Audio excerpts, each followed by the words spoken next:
What would you do if the person who promised to love you forever stood before a room full of people and declared you worthless? If they stripped away not just your marriage, but your dignity, your livelihood, and everything you'd built together? Would you crumble? Would you disappear? Or would you find a way to rise from the ashes they left behind? That's exactly what happened to Isabella Chin. And what she did next would shock everyone who thought they knew her. Before we dive into this incredible story of betrayal, revenge, and ultimate justice, let us know in the comments where you're watching from today. We love hearing from our global community. Isabella stands at her kitchen window, watching the sunrise paint the Seattle skyline in shades of gold and amber. The espresso machine hums behind her, filling the silence of their Capitol Hill penthouse with the only sound that feels normal anymore. Her husband of 12 years should be beside her. Instead, he's been gone for 3 days without explanation. The apartment feels too big, too quiet, too empty. She traces the rim of her coffee cup, fingers finding the familiar chip from their honeymoon in Italy. Back when David looked at her like she was his entire world. Back when he called her his brilliant artist, his creative genius, his partner in everything. Now he calls her nothing at all. The front door slams. David's footsteps echo across the hardwood floors, each step heavy with something Isabella can't quite name. She doesn't turn around. Doesn't need to. She knows that walk. That particular rhythm of guilt trying to disguise itself as authority. Isabella, we need to talk. She sets down her cup, turns slowly. David stands in the doorway of their kitchen wearing a suit she doesn't recognize. His hair is different too. Styled for someone else's fingers. I'm leaving. The words hang in the air like smoke. Isabella feels something crack inside her chest. Not her heart. That broke months ago when she found the restaurant receipts for places they'd never been together. When she discovered the hotel charges on their shared credit card. When she realized the man she'd built her life around had been building a different life entirely. What cracks now is something deeper. The last piece. Of the woman who believed in second chances. She nods. Just once. I've already moved my things out. My lawyer will be in touch about the divorce. Isabella's voice comes out steady. Calm. It surprises them both. What about the gallery? David's expression shifts. Something predatory flickers behind his eyes. The gallery they'd opened together 7 years ago. Jim Morrison Contemporary. The space where Isabella's sculptures had first found their voice. Where emerging artists displayed their dreams on white walls under carefully positioned lights. Where Isabella had invested not just her inheritance from her grandmother, but her soul. That's mine, David says. The LLC is in my name. The lease, the accounts, everything. You were just the creative consultant. As if the gallery hadn't been her vision. Her concept. Her late nights and early mornings and every weekend for 7 years. As if her name wasn't literally half the sign outside. Isabella thinks of her grandmother's jewelry box upstairs. The one she'd inherited along with the money that built their life together. The delicate jade bracelet inside that her grandmother wore every day for 60 years. The bracelet Isabella touches whenever she needs courage that she'll need it soon. You can't do that, she whispers. Watch me. David straightens his new tie, checks his expensive watch. The one Isabella bought him for their 10th anniversary. And Isabella? You'll need to be out of here by Friday. This place was always too expensive for someone like you anyway. You'll be fine. You're resourceful, someone like you. The words slice through 7 years of shared dreams. 7 years of building something beautiful together. 7 years of believing that love could create miracles. David turns to leave, then pauses. One more thing. I'm getting married next month, so we'll need to move fast on the divorce. Vivian doesn't like complications. Vivian. Isabella knows that name. Vivian Ross, the art critic from the Seattle Times. The woman who'd been covering their gallery for the past 2 years. The woman David had insisted on taking to dinner. To discuss business, he'd said. To maintain important media relationships. The woman who was now wearing David's ring while Isabella stood in her own kitchen, being erased from her own life. David's footsteps retreat toward the front door. It closes with a soft click that sounds like a gavel falling. Isabella doesn't move for a long time. She stares at the space where her husband stood, at the morning lights streaming through windows they'd chosen together, at the life that just ended with the casual cruelty of a man who'd forgotten how to see her as human. Her phone buzzes. A text from an unknown number. Saw David moving his things out yesterday. If you need anything, I'm across the hall. Alex Martinez. The quiet neighbor she's nodded to in the elevator for 3 years, but never really spoken to. Someone was watching. Someone saw. Isabella deletes the message without responding. She doesn't need sympathy. Doesn't need rescue. She needs something else entirely. Walking upstairs to the bedroom she'll be forced to leave in 4 days. Isabella opens her grandmother's jewelry box. The jade bracelet sits in its velvet nest, green as hope, smooth as water. Her grandmother had worn it through immigration, through poverty, through building a successful restaurant business from nothing, through every battle that mattered.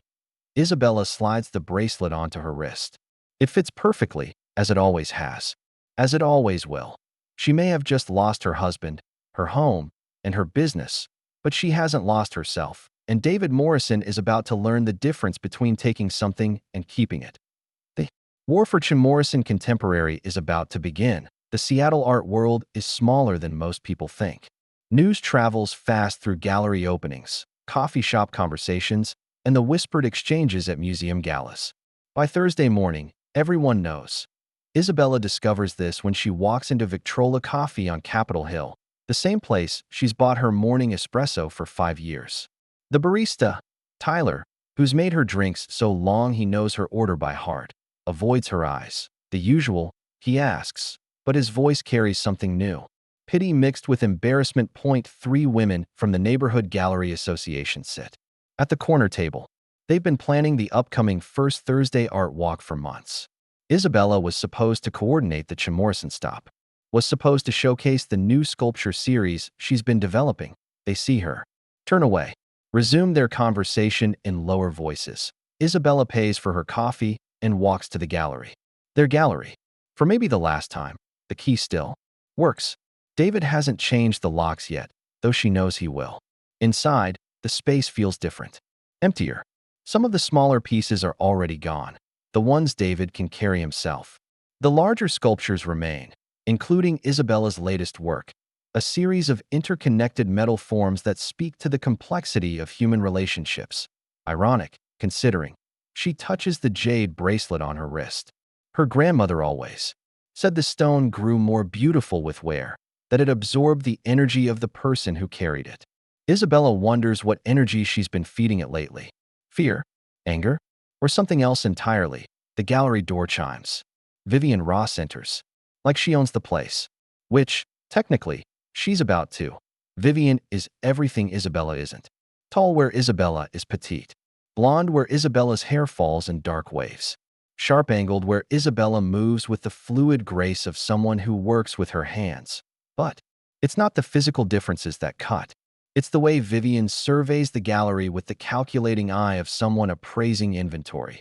Isabella, Vivian says, her voice carrying the affected tone of someone who considers themselves cultured.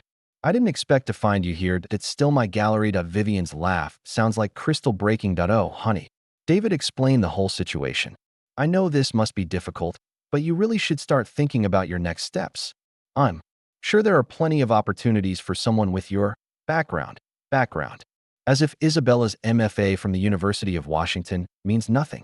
As if the 7 years of building Jim Morrison from an empty warehouse into one of Seattle's most respected contemporary galleries was just playing house.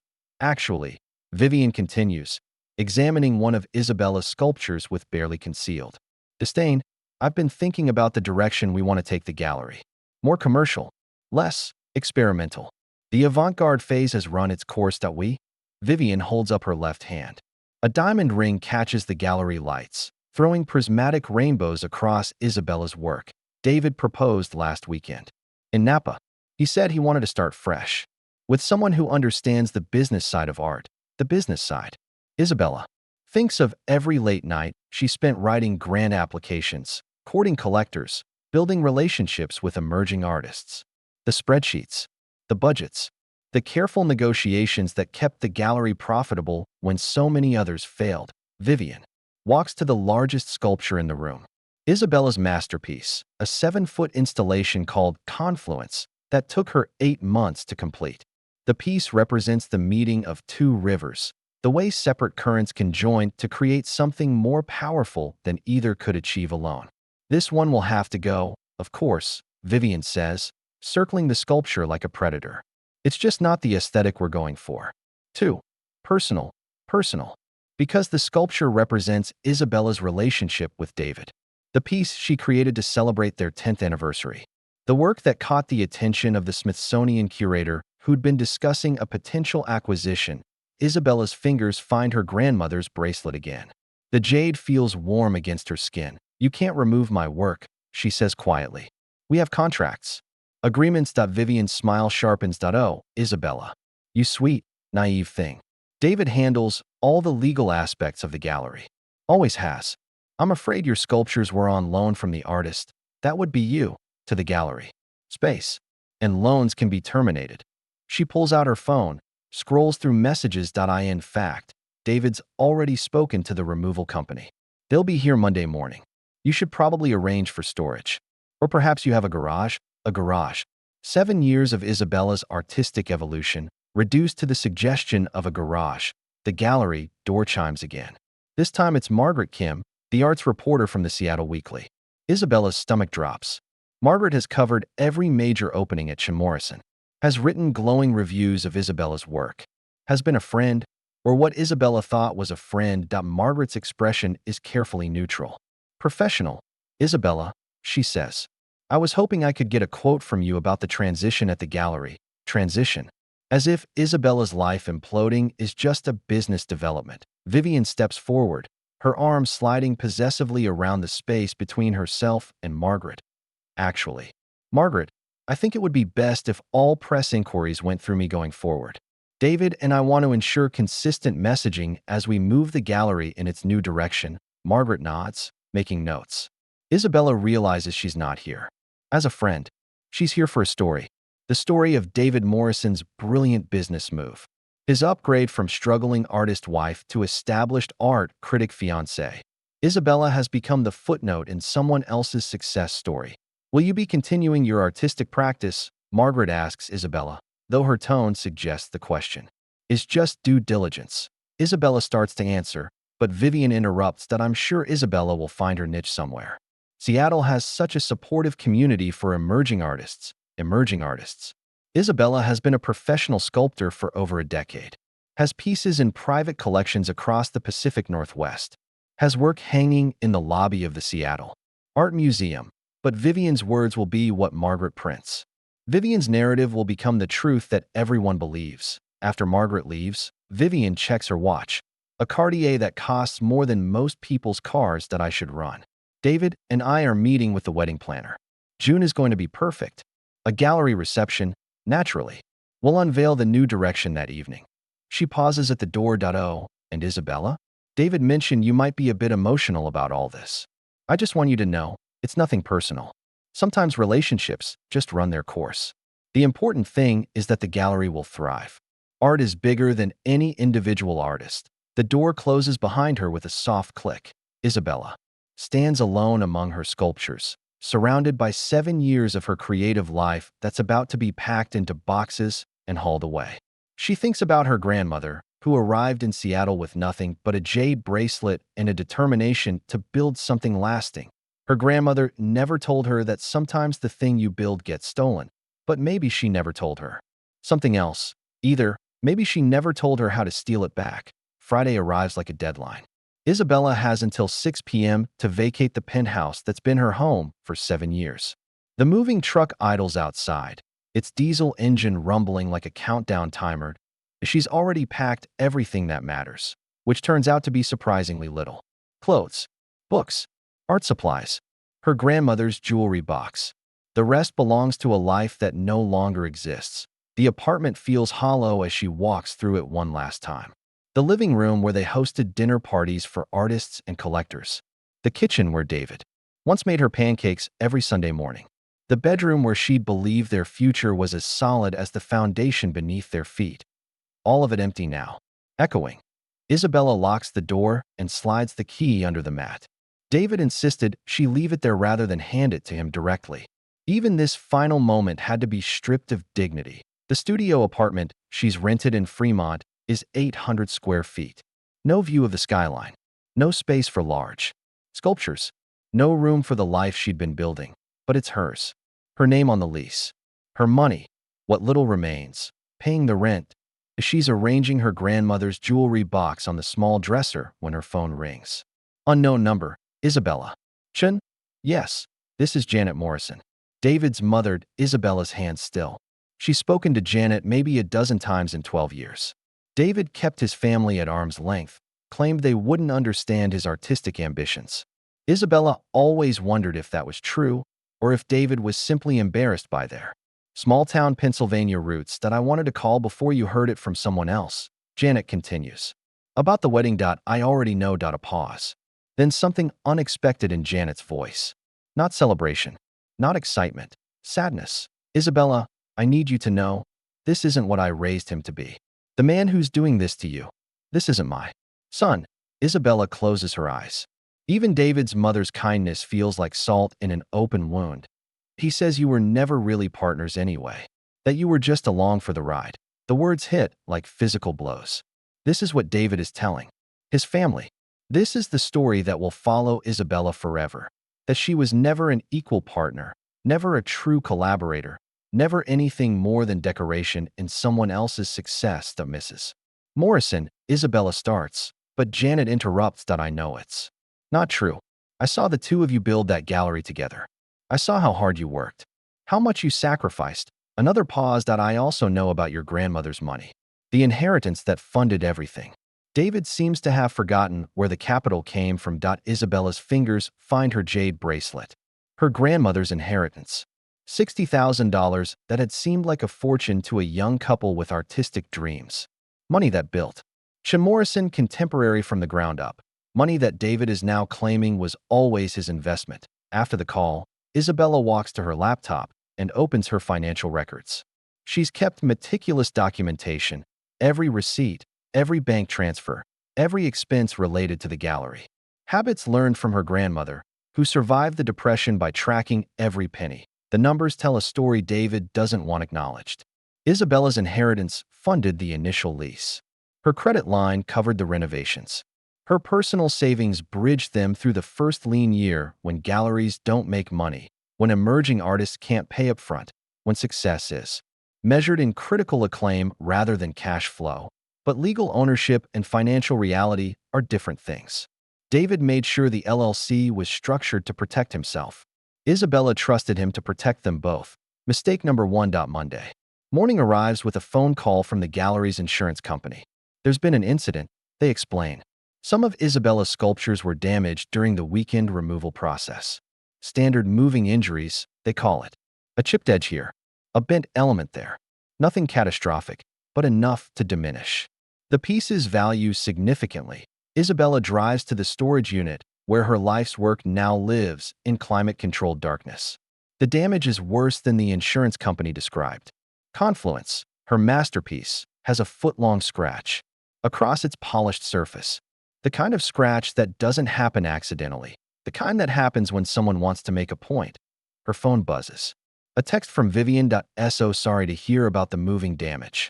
These things happen when pieces aren't properly secured. David mentioned you might want to consider having them professionally restored before trying to place them elsewhere. Professional restoration would cost thousands. Isabella doesn't have thousands that would come from her dwindling savings while David and Vivian planned their gallery reception and honeymoon in Tuscany. The storage unit feels like a mausoleum. 7 years of creative output, locked away in the dark, systematically devalued by people who understand that destroying someone's work is the most efficient way to destroy their spirit. Isabella closes the unit and drives back to Fremont. She's stopped at a red light on Aurora when she sees it. A massive billboard advertising the upcoming First Thursday Art Walk. Chun Morrison Contemporary is featured prominently, showcasing Vivian's new direction for the gallery. The photo shows David and Vivian standing in the space Isabella designed, surrounded by artwork Isabella helped curate, taking credit for a vision Isabella conceived. The light turns green. Cars honk behind her. Isabella doesn't move. Someone taps on her passenger window. She turns to see Alex Martinez, her former neighbor, standing beside his motorcycle. He gestures for her to pull over. Isabella parks in a 7-Eleven lot. Alex removes his helmet, runs a hand through dark hair. I saw the billboard, he says. And I wanted you to know. I've been watching David. Taking notes. Notes? Alex pulls out his phone, scrolls through what looks like a detailed log. Times he came and went. Who visited the apartment while you were at work? License plates. Dates.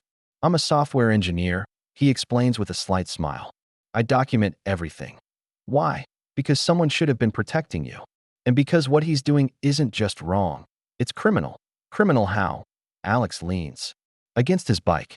Isabella notices he's watching the traffic, the pedestrians, as if he's always aware of who might be listening. Your grandmother's inheritance funded the gallery startup, right? And you have documentation proving that. Isabella nods. Then David's. Claiming sole ownership of an asset he helped build with money that wasn't his constitutes fraud. Potentially federal fraud, if any of the gallery's transactions cross state lines, which they have. Isabella remembers shipping pieces to collectors in California, New York, even internationally. There's more, Alex continues. I used to work for Microsoft's security division before going freelance. Pattern recognition is my specialty. And David's pattern suggests he's done this before. Done what before? Found women with resources. Built businesses using their capital. Then discarded them when something better came along. That Isabella's chest tightens. She thinks of all the stories David told her about his past relationships. Women who were too clingy, too jealous, too demanding. Women who couldn't handle his success. Women who might have been previous versions of herself. That I can help you, Alex says. If you want to fight this properly. Not just for yourself, but for whoever comes after you. Isabella looks back at the billboard. At David's confident smile and Vivian's possessive stance. At the gallery that was supposed to be her legacy, now transformed into their triumph. She thinks of her grandmother, who rebuilt her life from nothing after losing everything in a war. Most people don't remember. Who wore her jade bracelet through displacement, discrimination, and decades of struggle. Who never told Isabella that sometimes fighting back requires more than courage. Sometimes it requires strategy. What did you have in mind? Isabella asks. The Fremont apartment becomes Isabella's cave. She emerges only for groceries and the part-time job she's taken at a frame shop in Ballard. Work that pays barely enough to cover rent and utilities. Her hands, once steady enough to shape metal into poetry, now shake when she tries to cut matting or handle delicate glass. The owner, Mrs. Chun, no relation, despite the shared surname, watches Isabella with kind eyes and careful distance. She's seen enough broken people to recognize the signs. 3 weeks pass. Isabella's world shrinks to 800 square feet in the routine of survival. Wake, work, return, sleep, repeat. She doesn't sculpt. Can't bring herself to touch clay or metal when her masterpieces sit damaged in storage. When her studio space has been converted into Vivian's office. When every creative impulse feels like salt in an open wound. The jade bracelet remains on her wrist, but now it feels more like a weight than a comfort. Her grandmother's strength feels impossibly distant on a Thursday evening. What used to be gallery night, when Shin Morrison would stay open late for collectors and art lovers. Isabella finds herself walking past the space she once called home. The gallery glows with warm light. Through the windows, she can see David and Vivian hosting what looks like a private reception. Champagne glasses catch the light. Laughter spills onto the sidewalk. Success, performed for an audience of Seattle's art elite, Isabella recognizes. Most of the faces. Collectors who once sought her opinion on emerging artists. Critics who once praised her vision. Gallery owners who once called her a peer.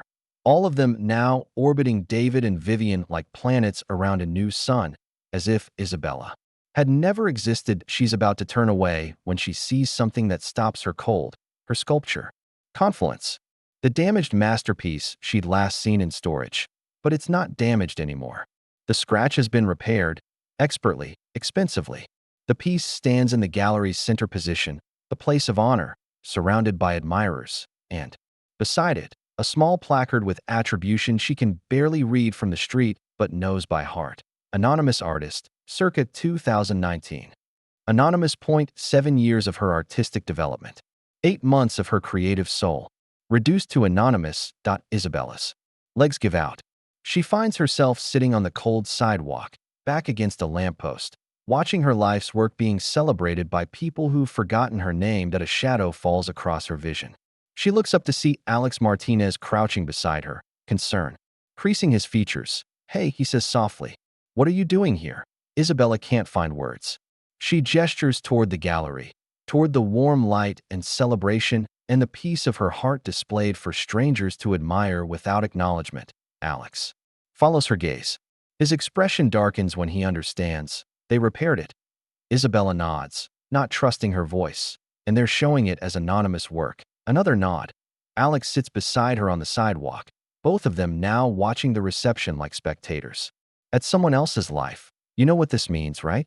he says after a long moment. Isabella shakes her head. It means they know your work has value. Real value. Enough that they couldn't bear to let it sit damaged in storage. They needed it pristine for their grand opening. So that's leverage.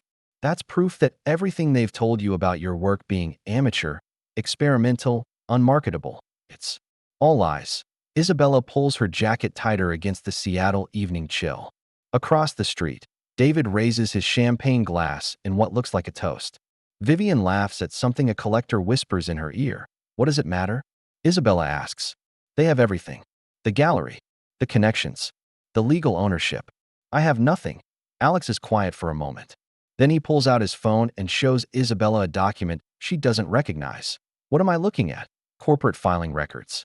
For Morrison Enterprises, LLC. David's personal holding company." Isabella studies the screen. Legal language that makes little sense to her, but Alex highlights specific sections that David's been moving money. He explains. Gallery profits, personal assets, even some things that should have been community property from your marriage. He's consolidating everything under this LLC. Why would he do that? Because he's planning something bigger than just stealing your gallery. This is preparation for a major acquisition or investment. Something that requires clean books and concentrated capital. Alex scrolls to another document. I also found something else. David's been in contact with a development firm. Morrison Enterprises is listed as a potential investor in a new arts district project in South Lake Union. High-end galleries, luxury condos, commercial space. Isabella's mind struggles to process the implications. While she's been fighting for survival, David's been planning his empire. But here's the thing, Alex continues. The development deal requires significant capital investment. More than David has. Even with the gallery and your shared assets. Where's he getting the money? That's what I'm still investigating. But Isabella, I think your grandmother's inheritance was just the beginning. I think David's been doing this longer than we realized. Alex shows her another screen. A list of names and dates that means nothing. To Isabella, these are other women. Other artists. Dating back almost 15 years. All of them had relationships with David. All of them had resources, inheritances, trust funds, successful careers. And all of them ended up with nothing while David moved on to bigger opportunities. Isabella stares at the names. Women she's never heard of, but whose stories she now understands intimately. But she's not David's first victim. She's just his most recent. But maybe, Alex says quietly, she could be his last. What do you mean? I mean, I've been building a case. Documentation, financial records, pattern evidence. Enough to interest federal investigators, if presented properly. Isabella looks back at the gallery, where her life's work stands anonymously on display while her husband celebrates his theft with the woman who helped plan it. But more than that, I think there's something David doesn't know. Something about your grandmother's inheritance that could change everything. What are you talking about? Alex hesitates, as if weighing how much to reveal. Have you ever researched your grandmother's background? Her life before she came to Seattle? Isabella shakes her head. Her grandmother was intensely private about her past. Spoke of it only in fragments, usually late at night, when memories felt safer in darkness. That I think you should. I think there might be more to that inheritance than $60,000 in savings. Before Isabella can ask what he means, Alex's phone buzzes. He checks the message, frowns. I have to go. But Isabella, don't give up yet. Sometimes the thing that breaks you is the same thing that shows you how strong you really are. He stands, then pauses. Point one more thing. That bracelet you always wear. Your grandmother's jade. Have you ever had it appraised? Isabella touches the smooth stone reflexively. Why would I do that? Maybe you should. Alex disappears into the Seattle evening, Leaving Isabella alone with questions that feel heavier than the jade on her wrist, she looks back at the gallery one more time. Through the window, she can see David placing his hand possessively on Vivian's lower back, the gesture of a man who's conquered everything he wanted, everything he thought he wanted. But as Isabella walks back to her small apartment, her grandmother's bracelet seems to pulse with warmth against her skin, and for the first time in weeks, she wonders if there might be more to her inheritance than she ever knew. Pause here and tell us where you're watching from before this incredible story reaches its explosive finale. The Chinatown International District feels like stepping into another world. Isabella walks through the narrow streets where her grandmother once built her new life, past herb shops and dim sum restaurants and storefront windows filled with jade jewelry that catches the morning light. She's never spent much time here. Her grandmother moved to Capitol Hill when Isabella was young, leaving behind what she called old memories for old ghosts. But Alex's questions about the bracelet have awakened something Isabella can't ignore. The jewelry appraiser Alex recommended works from a tiny shop wedged between a tea house and a store selling imported ceramics. Mrs. Wong is perhaps 80, with silver hair pulled into an elegant bun and eyes that seem to see more than they reveal. Isabella extends her wrist, letting the jade bracelet catch the shop's careful lighting. Mrs. Wong takes one look and goes completely still. Where did you get this? It was my grandmother's. She left it to me when she died. Mrs. Wong reaches for a magnifying glass, then thinks better of it. Instead, she gestures for Isabella to remove the bracelet. May I? Isabella slides the jade from her wrist. It feels strange to be without it after wearing it constantly for weeks. Mrs. Wong examines the piece with the reverence of someone handling something sacred. She turns it slowly, studying markings Isabella has never noticed. Tiny characters carved into the jade so delicately they're almost invisible. Your grandmother's name? Li Mei-chun. She came here from China in the 1960s. Mrs. Wong nods slowly, as if pieces of a puzzle are falling into place. Li Mei-chun. Yes, I thought I recognized the craftsmanship. You knew my grandmother? Not personally. But this bracelet, I know the story of this bracelet. Mrs. Wong moves to an old filing cabinet, pulls out a leather portfolio thick with documents and photographs. She spreads them across her workbench like she's laying out tarot cards. Your grandmother didn't just own this bracelet, child. She was part of its history. The photographs are black and white, some yellowed with age. They show what looks like a wealthy Chinese family in formal dress, standing in front of an elaborate mansion. Mrs. Wong points to a young woman in the center of the group photo. Li Mei-chun. Before she was your grandmother, before she was a refugee, Isabella stares at the photograph. The woman looks like her grandmother, but younger, elegant, wearing clothes that speak of privilege and education, and wearing the jade bracelet. Your grandmother's family wasn't poor, Mrs. Wong explains. They were scholars, collectors. Her father was one of China's most prominent art dealers before the revolution. Isabella's world tilts slightly. Her grandmother, who'd worked in restaurant kitchens and cleaned office buildings to support her family, came from wealth. When the political situation changed, families like yours lost everything. But the smart ones, the ones who saw what was coming, they found ways to preserve what mattered most. Mrs. Wong opens another folder, revealing documents covered in Chinese characters. Your grandmother's father wasn't just an art dealer. He was a master craftsman, a man who understood that sometimes the most valuable things come in the smallest packages. She hands Isabella a magnifying glass and guides her attention to specific markings on the bracelet. Look here. These aren't just decorative carvings. Under magnification, Isabella can see that the characters are incredibly detailed, precise, almost like a code. Mrs. Wong confirms. Your grandmother's bracelet contains the locations and authentication details for her family's most precious art collection. Pieces that were hidden before the revolution. Pieces that have been waiting for the right person to reclaim them. Isabella's hands shake as she lowers the magnifying glass. Are you saying this bracelet is some kind of treasure map? I'm saying this bracelet represents your true inheritance. Not just $60,000 in savings, but potentially millions in recovered artwork. Pieces your great-grandfather hid in locations only the family would know how to find. The room spins slightly. Isabella grips the edge of the workbench. But my grandmother never told me any of this. Mrs. Wang's expression softens with understanding. Your grandmother lived through war, revolution, and rebuilding her life from nothing. She probably thought, those old treasures were lost forever. Why burden her family with stories of wealth they could never recover? She pauses, studying Isabella's face. But maybe she left you the bracelet because she hoped someday the time would be right. Someday someone would have the resources and determination to reclaim what was lost. Mrs. Wang pulls out a business card and writes something on the back. This is Dr. James Liu at the University of Washington. He specializes in Chinese art recovery and repatriation.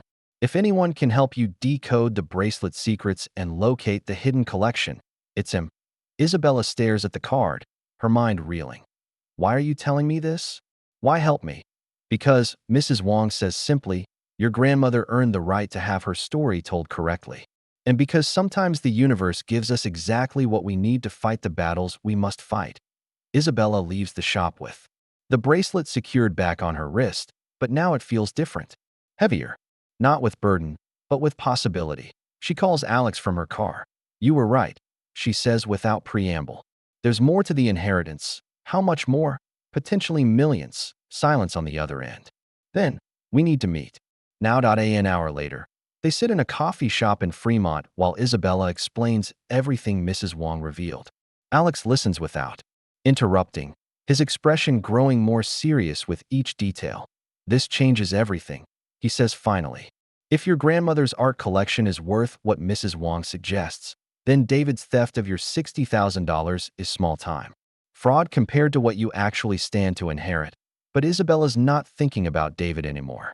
She's thinking about her grandmother, who scrubbed floors and washed dishes while carrying the knowledge of a lost fortune on her wrist, who chose survival over fortune, who chose building a new life over mourning the old one, who gave Isabella not just an inheritance, but a choice. That I need to see Dr. Liu, Isabella says. I need to understand exactly what my grandmother left me. And then I need to decide what to do with it. Alex leans forward. Isabella, if this collection is real, if it's worth what Mrs. Wang thinks it is, you'll have the resources to fight David properly. Not just for the gallery, but for everything he's stolen from you and the other women. Isabella touches the bracelet, feeling the weight of her grandmother's secrets. My grandmother didn't flee China to recover lost art, she says slowly. She fled to build something new. What are you going to build? For the first time in weeks, Isabella smiles. Not the bitter smile of someone who's lost everything, but the determined smile of someone who's just discovered she has everything she needs. That I'm going to build justice. Her phone buzzes. A text from an unknown number. Isabella, this is Margaret. Kim from Seattle Weekly. I'd like to speak with you about some financial irregularities I've discovered regarding Chin Morrison Contemporary. Can we meet? Isabella shows the message to Alex, the journalist who covered your gallery opening, the same one who wrote about David and Vivian's transition. Alex's expression grows thoughtful.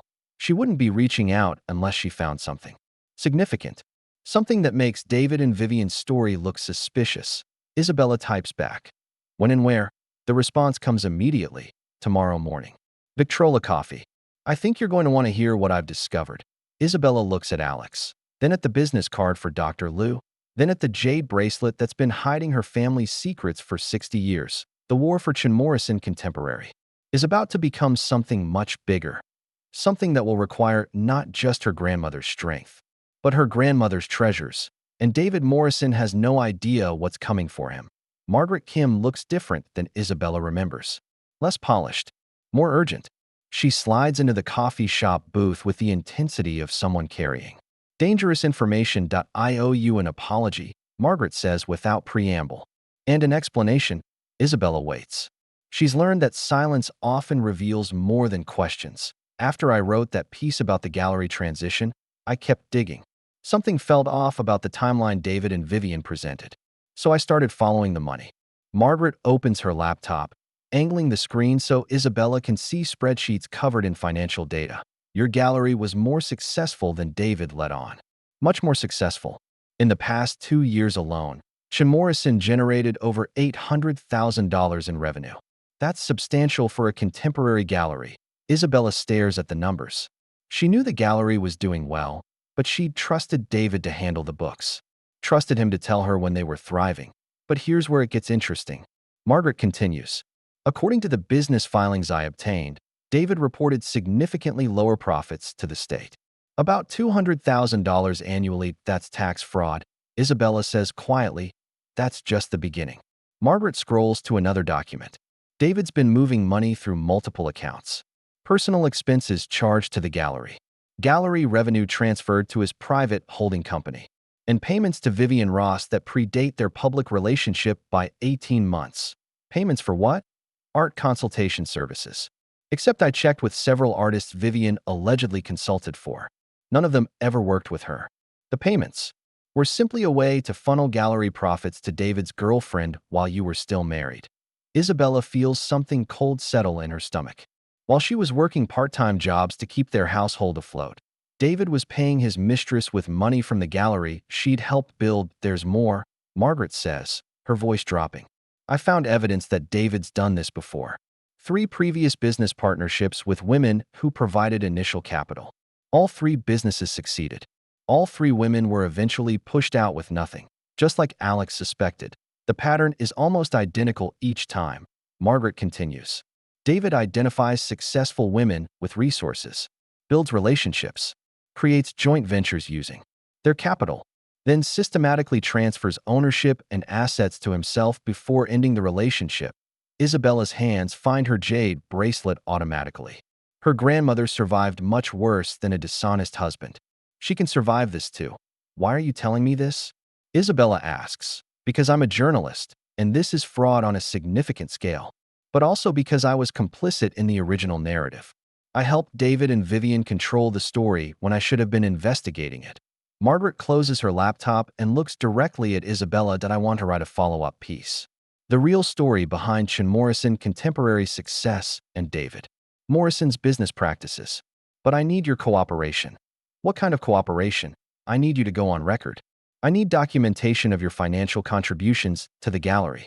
And I need you to be prepared for David's response when this story breaks, which will be total warfare. David's built his entire public image around being a successful gallery owner and art patron. If that image collapses, he loses everything. The development deal Alex mentioned, his social standing, his engagement to Vivian. Isabella considers this. David has spent months systematically destroying her reputation and financial security. Now she has the chance to return the favor. But with interest, there's something else, Margaret says. A complication you should know about. Isabella braces herself. The Seattle Arts Council is presenting David with their Patron of the Year award next week. At the annual gala. It's a huge event. Hundreds of people from the art community, major donors, city officials. That Isabella's chest tightens. David accepting an award for artistic patronage while her sculptures sit damaged in storage.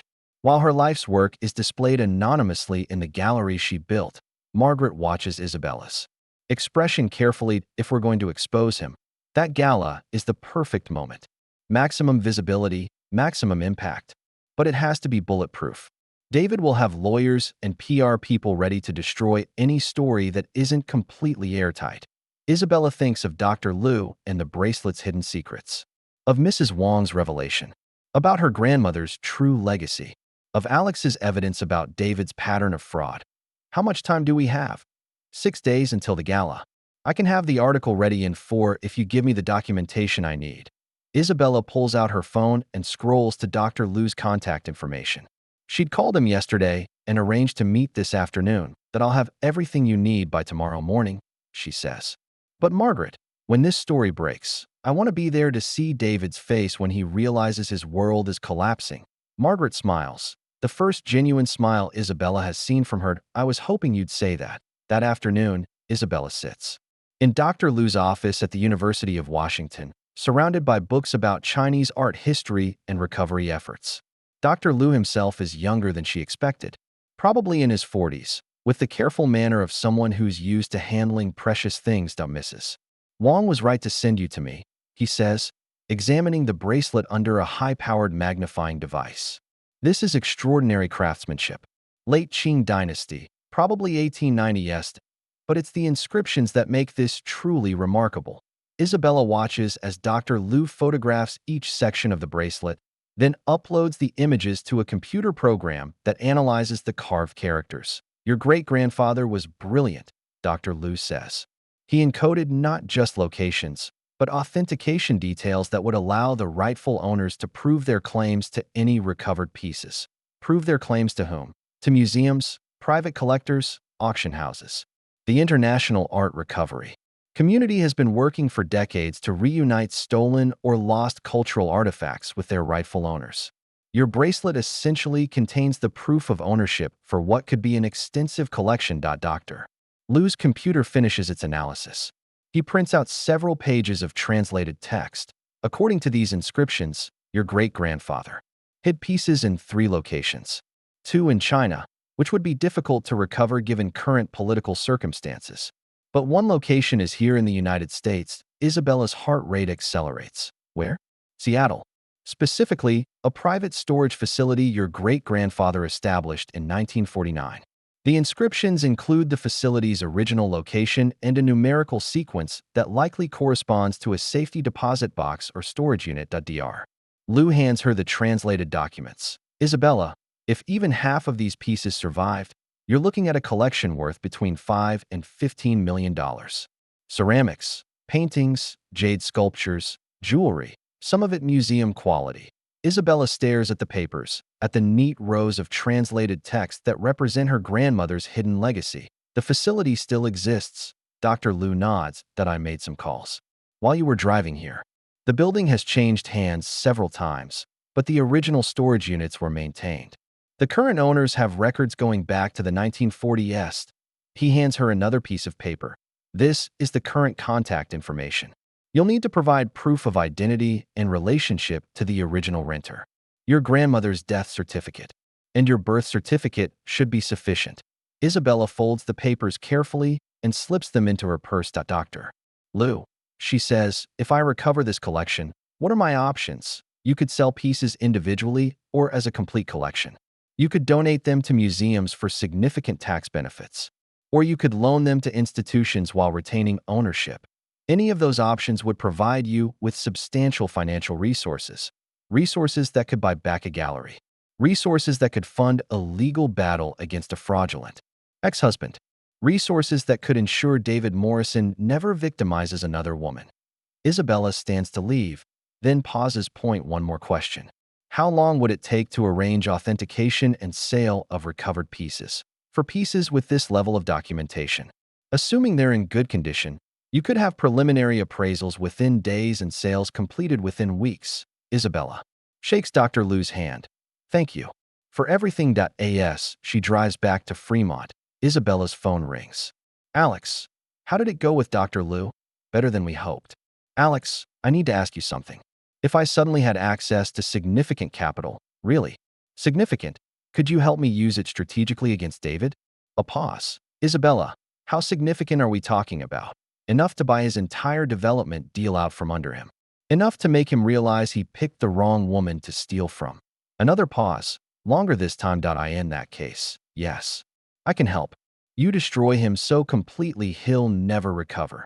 Isabella touches her grandmother's bracelet, feeling the weight of secrets transformed into weapons. Good, she says. Because David's about to learn that some women fight back harder than he ever imagined. The Seattle Arts Council Gala is in 5 days, and Isabella Chun is going to make sure it's a night David Morrison never forgets. The storage facility hasn't changed much since 1949. Concrete walls, fluorescent lighting, the musty smell of decades. Isabella follows the facility manager through narrow corridors lined with identical metal doors, her grandmother's translated documents clutched in her hand. Unit 247. Paid through a trust fund. Until 2075. The manager, a soft-spoken woman named Carol, stops before a door that looks exactly like all the others. Except this one holds Isabella's future. The original renter left very specific instructions, Carol explains. Only direct descendants, with proper documentation, could access the unit. Your paperwork checks out perfectly. Isabella's hands shake as she turns the key Dr. Liu helped her obtain. The lock clicks. The door rolls upward. Inside, wooden crates line the walls from floor to ceiling, each one labeled with Chinese characters and careful inventory numbers. The air smells of cedar and preservation, the scent of things kept safe across decades. Carol hands Isabella a crowbar and retreats to give her privacy. Isabella approaches the first crate. According to Dr. Liu's translations, it contains ceramics from the Song dynasty, pieces her great-grandfather considered among his finest acquisitions. The wood gives way with a soft crack. Inside, wrapped in silk that still holds its deep red color, is a vase that takes Isabella's breath away. Translucent white porcelain painted with delicate mountains and mist.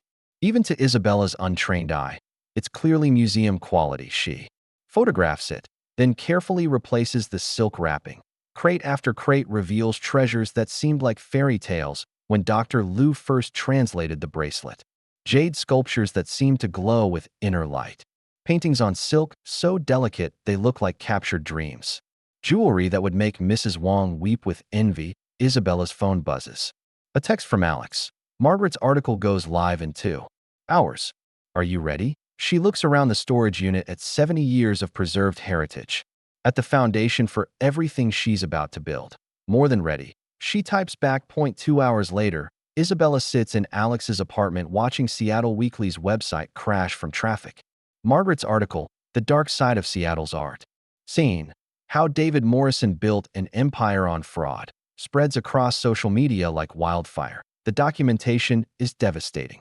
Financial records proving David systematically stole from the gallery. Evidence of his pattern of victimizing women with resources. Testimony from his previous victims who agreed to speak publicly for the first time, and photographs. David and Vivian at expensive restaurants on dates that predate their official relationship. Screenshots of gallery funds transferred to Vivian's personal accounts. Bank records showing David's hidden assets. Isabella's phone starts ringing immediately. Reporters, lawyers, art collectors who'd bought pieces from Chin Morrison and now want to verify their purchases weren't part of a fraud scheme.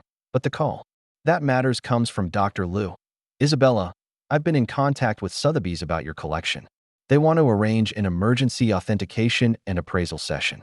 If we move quickly, we could have preliminary valuations by tomorrow. Tomorrow is the Arts Council Gala. Tomorrow is David's award ceremony. Perfect timing. That evening, Isabella does something she hasn't done in months. She buys a dress, not from a thrift store or discount rack, but from Nordstrom. A black silk sheath that costs more than her monthly rent, but makes her feel like the successful artist she's always been. She's getting ready in her small apartment when Alex calls. Have you seen David's response to the article? Isabella pulls up David's social media. He's posted a long statement denying all allegations and threatening legal action against Seattle Weekly. The comments section is brutal. Former clients, artists, and community members sharing their own stories of David's questionable business practices. Vivian's engagement announcement has disappeared from her Instagram. The sharks smell blood, Alex observes. David's development deal partners are asking questions.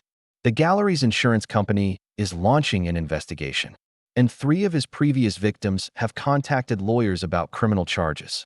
What about the Arts Council? Are they still giving him the award?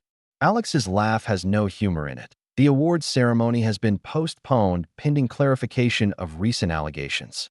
But David's still planning to attend the gala. According to my sources, he's bringing lawyers and plans to make a public statement. Defending himself, he's walking into a trap and doesn't know it. Isabella touches her grandmother's bracelet. Tomorrow, she'll wear it to the gala. Tomorrow, it will be her armor and her weapon. The Seattle Arts Council Gala takes place in the Grand Ballroom of the Fairmont Olympic Hotel. Isabella arrives alone, her jade bracelet catching the light from crystal chandeliers. She's learned to move through crowds like her grandmother must have, quietly confident, observing everything, revealing nothing. The art community has turned out in force.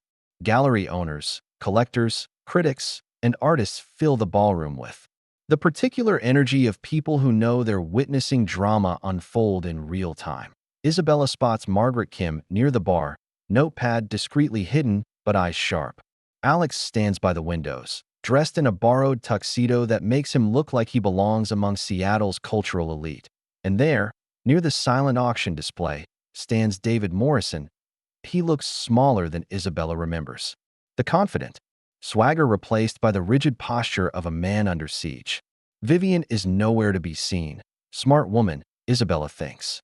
No reason to go down with a sinking ship. David's surrounded by a small group of supporters, but Isabella notices how the crowd parts around him, how conversations quiet when he approaches, how former allies find urgent reasons to be elsewhere. The evening's program includes a presentation about the Arts Council's grant recipients, artists whose projects Isabella helped select during her years of gallery work.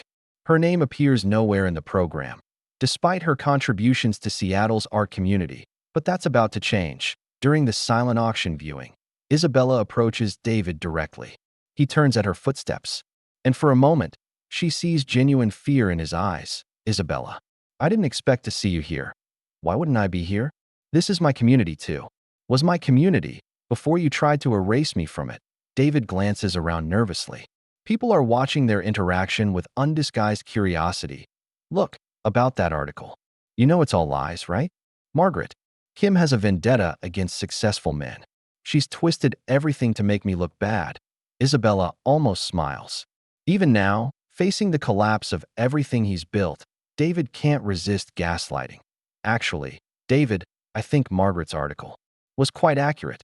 Though it only scratched the surface, what's that supposed to mean? Isabella reaches into her purse and pulls out a folder of documents. The authenticated appraisals from Sotheby's that arrived this afternoon. Preliminary valuations that made even. The auction house experts gasped that it means you stole from the wrong woman. She hands him the top sheet. A letterhead from Sotheby's with numbers that make David's face go pale. Why grandmother left me more than you knew. Isabella continues, her voice carrying just enough to reach nearby listeners. Much more. And I've decided to use it to buy the development project you've been planning. That's impossible. You don't have that kind of capital. I do now. Isabella shows him another document. A letter of intent from her newly established arts foundation, offering to purchase the South Lake Union development rights for 20% above David's proposed investment. Your partners accepted my offer this morning.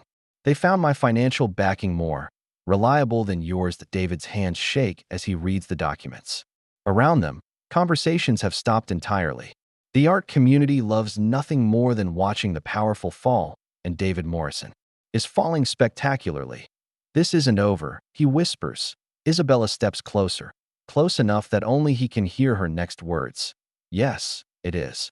And David, you can keep the gallery. I'm building something better. She turns to address the crowd that's gathered around them. Ladies and gentlemen, I'd like to announce the establishment of the Lee Mei-chun Foundation for Emerging Artists, named for my grandmother, who understood that art belongs to everyone, not just those powerful enough to steal it. The applause starts slowly, then builds as people realize what they're witnessing. Not just David's downfall, but Isabella's resurrection. The foundation will provide grants, exhibition space, and legal protection for artists whose work has been exploited or stolen. Our first project will be a new contemporary gallery in South Lake Union, featuring work by artists who've been marginalized or silenced. Margaret Kim appears at Isabella's elbow, phone recording .ms. Chun, can you tell us how you were able to secure funding for such an ambitious project? Isabella touches her grandmother's bracelet one last time. Why grandmother taught me that sometimes the most valuable things come in small packages. She left me more than money. She left me the strength to fight for what's right. David tries to interrupt, but his voice is lost in the applause and questions from reporters who surrounded Isabella. As the crowd disperses, Isabella finds herself standing alone with Alex near the ballroom's entrance. How does it feel? He asks. Isabella watches David being escorted out by hotel security after causing a scene when reporters asked about criminal charges.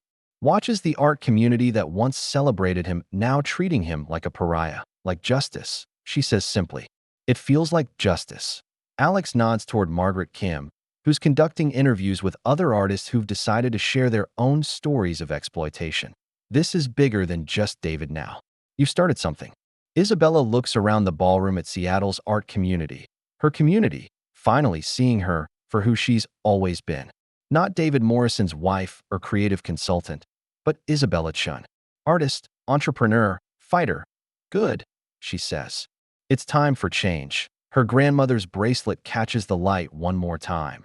and Isabella swears she can feel Li Meichen's approval flowing through the jade like warmth through water. The revolution has begun. 6 months later, Isabella stands in the center of what was once an empty warehouse in South Lake Union, watching construction workers put the finishing touches on the Li Meichen Contemporary Arts Center. Sunlight streams through floor-to-ceiling windows, illuminating walls that will soon display work by artists who've been waiting years for someone to believe in their vision. The space is 3 times larger than Chin Morrison ever was. More than a gallery, it's a complete arts complex with exhibition halls, artist studios, a conservation lab, and a legal clinic that provides free services to artists facing exploitation.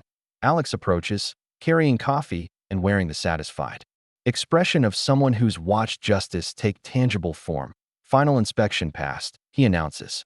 We're officially ready for the opening next week. Isabella accepts the coffee gratefully. 6 months of 18-hour days have transformed her from a woman fighting for survival into the director of Seattle's most ambitious arts institution. The exhaustion is real, but so is the exhilaration. Have you heard the latest about David? Alex asks carefully.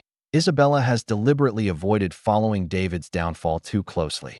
She knows the basics. Criminal charges filed, development deal collapsed, gallery forced into bankruptcy. But she's been too busy building something positive to dwell on someone else's destruction. He's working at a gallery in Portland now, Alex continues. Entry-level position.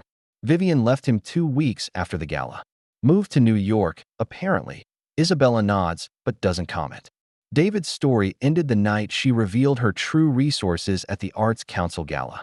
What matters now is the story she's building. Margaret Kim appears in the gallery entrance, followed by a camera crew from the local PBS station.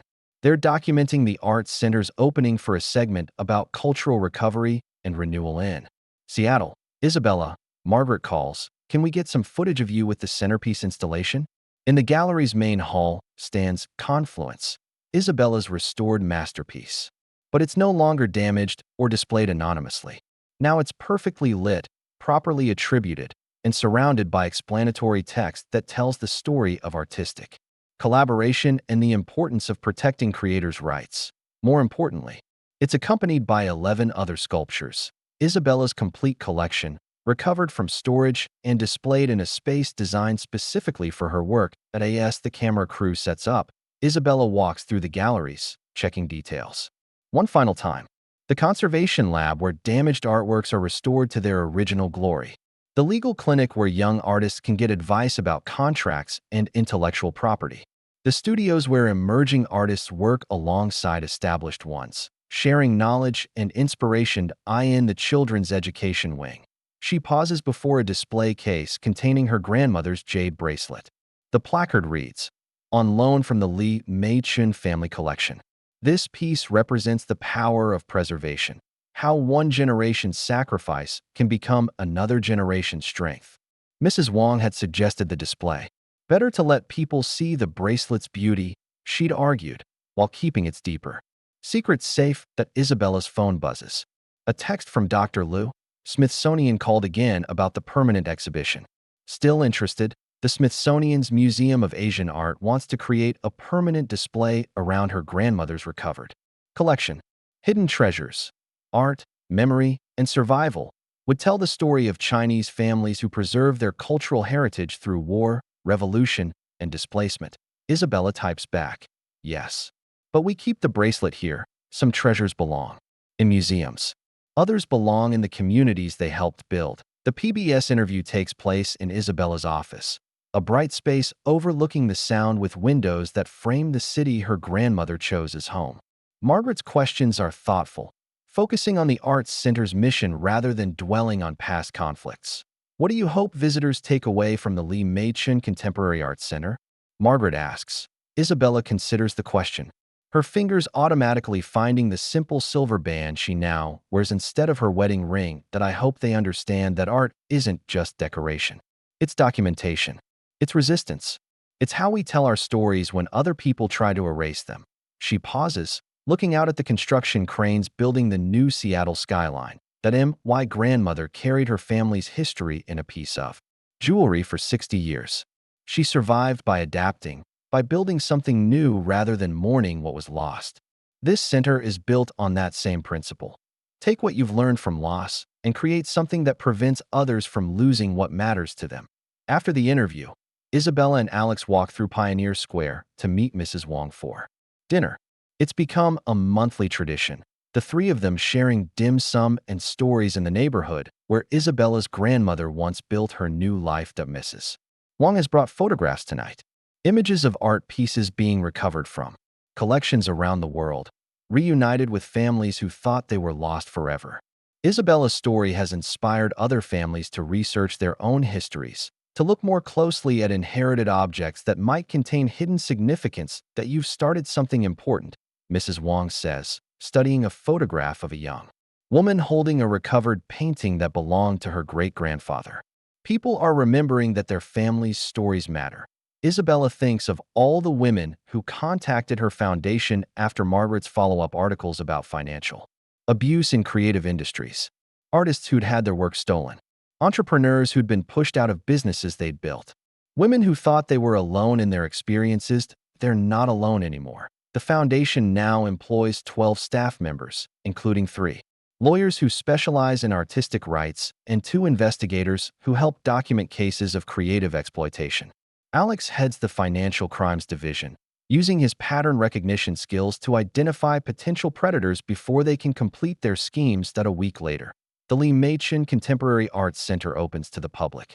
The line stretches around the block. Artists, collectors, students, and curious community members who've been following Isabella's story through local media. The opening reception feels different from the gallery events Isabella remembers from her life with David. Less pretentious, more inclusive. Children run through the education wing while their parents examine installations. College students sketch in the drawing lab. Elderly visitors share stories about their own family treasures with volunteer docents. Isabella moves through the crowd, greeting artists whose work is finally being displayed in a space that celebrates rather than exploits their vision. She pauses before a painting by Maria Santos, a young Latina artist whose work was plagiarized by a previous gallery owner. Now Maria has her own studio space and a legal advocate who helped her reclaim her stolen pieces. Near the entrance, a small ceremony takes place. Seattle's mayor presents Isabella with a key to the city, recognizing her contributions to the arts community and her foundation's work protecting creative rights. But the moment that matters most comes when Isabella spots a familiar figure near the back of the crowd. Carol, the storage facility manager who helped her access her grandmother's collection. She's brought her teenage daughter, who studies art at the University of Washington. Ms. Chun, Carol says, approaching with obvious nervousness. I wanted to. Thank you. My daughter applied for one of your foundation scholarships. It's going to make her education possible. Isabella shakes hands with the girl, whose eyes shine with the particular brightness of someone who's just learned that her dreams might be achievable after all. What kind of art do you make? Isabella asks. Sculpture, the girl responds. Like you, I want to tell stories about women who've been forgotten. Isabella smiles, thinking of her grandmother, whose story was nearly lost until a jade bracelet revealed its secrets. Then you're exactly where you need to be. As the evening winds down, Isabella finds herself alone in the main gallery, surrounded by her own work displayed in a space built from her grandmother's hidden treasures.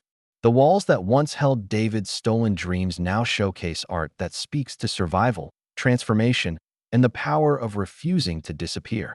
Alex joins her, followed by Margaret, Mrs. Wong, and Dr. Liu, the team that helped her transform from victim to victor, from isolated artist to community leader. What's next? Alex asks. Isabella looks around the gallery, then at the jade bracelet in its place of honor. We keep building, she says simply. We keep fighting. We keep making sure that what happened to me, and what happened to my grandmother, doesn't happen to anyone else. On the wall behind her, a bronze plaque reads, "The Lee Machen Contemporary Arts Center, dedicated to the principle that art survives, artists endure, and justice, though delayed, is never denied." Below that, in smaller text, funded by the Lee Machen Family Collection, preserved through love and recovered through courage. Isabella touches the bracelet through the display case, glass one more time. Thank you, grandmother, she whispers. for showing me that sometimes the smallest things carry the greatest power. The Arts Center will close in an hour, but its impact will continue long after the lights go out. In the studios where artists work without fear of exploitation. In the legal clinic where creative rights are protected. In the conservation lab where damaged dreams are carefully restored. And in the heart of a woman who learned that inheritance isn't just about what we receive. It's about what we choose to build with what we've been given. 2 years have passed since Isabella Chin stood in her kitchen watching her marriage dissolve with the casual cruelty of a man who'd forgotten how to see her as human. Today, she stands in that same kitchen, the penthouse David was forced to sell during his bankruptcy proceedings, which Isabella quietly purchased through the foundation at auction. But she's not here for revenge or nostalgia. She's here because the space will become artist residencies. 5 apartments for emerging artists who need affordable housing while they develop their work. The kitchen where David once delivered his ultimatum will soon feed creativity instead of destruction. Isabella moves through the rooms, planning the renovations that will transform this monument to her former life into something that serves others. The bedroom where she once cried herself to sleep will become a studio space. The living room where she hosted parties for David's benefit will welcome gatherings that celebrate artists rather than exploit them. Her phone rings. Alex, calling. From the Arts Center. The documentary crew from Netflix just finished their final interviews, he reports. They think the piece will be ready for release next month. The documentary, Invisible No More, the Isabella Chin story, has been in production for 18 months. It follows not just Isabella's journey, but the stories of dozens of women who've been financially and creatively exploited by partners, employers, and business associates. Her case has become a catalyst for broader conversations about economic abuse and the systematic theft of women's contributions. How did the interview with David go? Isabella asks. To Alex's laugh carries no malice, only the satisfaction of watching. Truth finally emerged that he still claims he was the creative vision behind Chin Morrison. Still insists you were just along for the ride. But the financial evidence speaks for itself. Isabella isn't surprised. David will never acknowledge his crimes because doing so would require him to see his victims as real people rather than resources to be exploited. But his perspective no longer matters. The truth exists independent of his willingness to accept it. After the call, Isabella walks to the penthouse windows overlooking the city her grandmother chose as home. Seattle's skyline has grown since Lee Mei-chin arrived with nothing but a jade bracelet and determination to survive.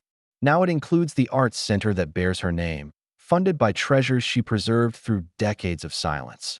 Isabella thinks about the question she asked at the beginning of this story. What would you do if the person who promised to love you forever declared you worthless?